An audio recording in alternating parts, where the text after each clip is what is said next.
Well, many students in the Florida area are fighting to get back home tonight, some facing high ticket prices. Others simply have no gas, and at least one was left on a train.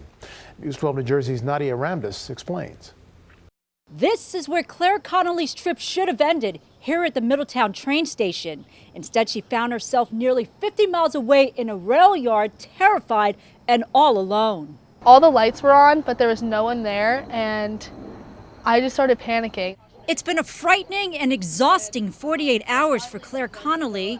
The 18-year-old evacuated her Florida college ahead of Hurricane Irma. It was like an $840 flight. To get to that flight, she drove by herself 6 hours to an airport in Jacksonville. She then had a layover in Detroit, and then she eventually landed in Newark on Wednesday afternoon. After a quick pit stop at Kean University to visit a friend, Connolly boarded a New Jersey Transit train to get to her hometown of Highlands. After hours of no sleep, the tired freshman passed out, and an hour later, she woke up to a nightmare. I started yelling. I took my suitcase and I was like slamming it against the side of the window because I wanted people to hear me. The horrified teen started running up and down the train looking for a way out. She also shot this video and posted it on Twitter in case she didn't make it out safely. I literally just fell asleep on my train. I'm in a train yard. Literally, there's no one on this. Concerned friends and even New Jersey Transit commented, quote, "Hello, are you still on the train?" With only 8% battery life left on her phone, Connolly called 911 and was eventually rescued. Her family is outraged by the chaotic ordeal and has a message for New Jersey Transit. Make sure everyone is out of the train. Make sure no one is left behind. I honestly hope that it doesn't happen again, and I hope that they start checking their cars. Nadia Ramdass, News 12, New Jersey. And we are still hearing about the heroic actions of those in the crowd and on the Strip. One New Jersey doctor is credited with saving lives. He sat down today with News 12 New Jersey's Nadia Ramdass. Well, the chaos in Las Vegas sent thousands searching for cover from the gunman's senseless violence. Dr. Adolfo Mark Mendoza had a different plan, one that saved lives. I trained my whole life for a situation like this. A New Jersey doctor in the right place at the right time chooses to run towards chaos to save lives. There were people with full penetration shots to the torso. There were people with bullet fragments lodged in their skull. Dr. Adolfo Mark Mendoza of Summit Medical Group was off duty and at a casino when a convoy of ambulances went whizzing by. He knew something was happening, so he jumped into a taxi and made his way to the haunting scene. All the time, bullets continued to rain onto a crowd of concertgoers. I was so focused on treating the victims that were there that I really didn't consider the danger to myself. Though he says he treated countless victims, there's one woman he says he will never forget. She was so emotionally distraught from watching her husband die in front of her that she had just completely collapsed emotionally. After 8 hours, a weary Mendoza walked away. When asked if he's a hero, Mendoza was quick to praise the other first responders and civilians who risked their lives to save others. Everybody gave their best that night, and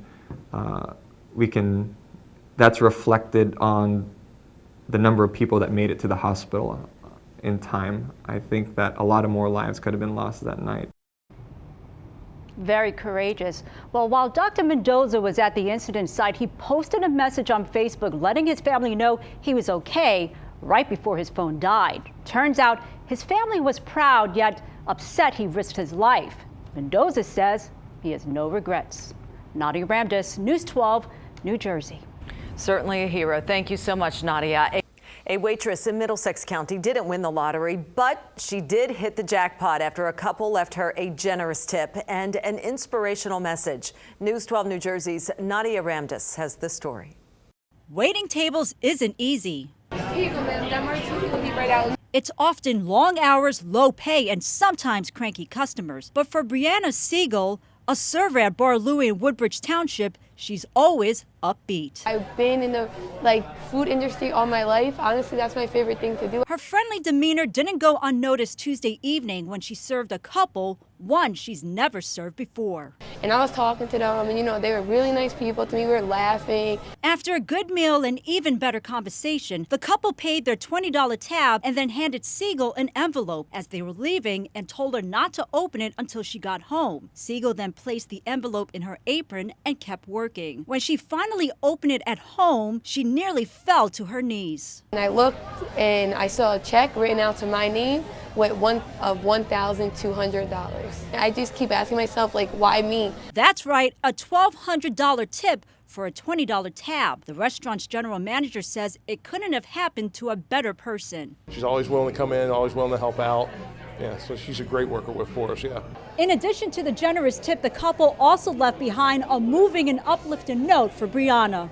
Whenever it gets hard, know God got you. Siegel says she could put the money into good use, but it's the note that will stay with her long after the money is gone. I thank them. They're the most amazing people I ever met. Nadia Ramdass, News 12, New Jersey. First up, a Rutgers University professor is under fire, accused of posting anti-Semitic messages on his Facebook page. News 12 New Jersey's Nadia Ramdass with that story. Well, the embattled professor, who's been receiving death threats ever since the anti-Semitic post became public, flatly denies the accusations and swears his Facebook page was hacked.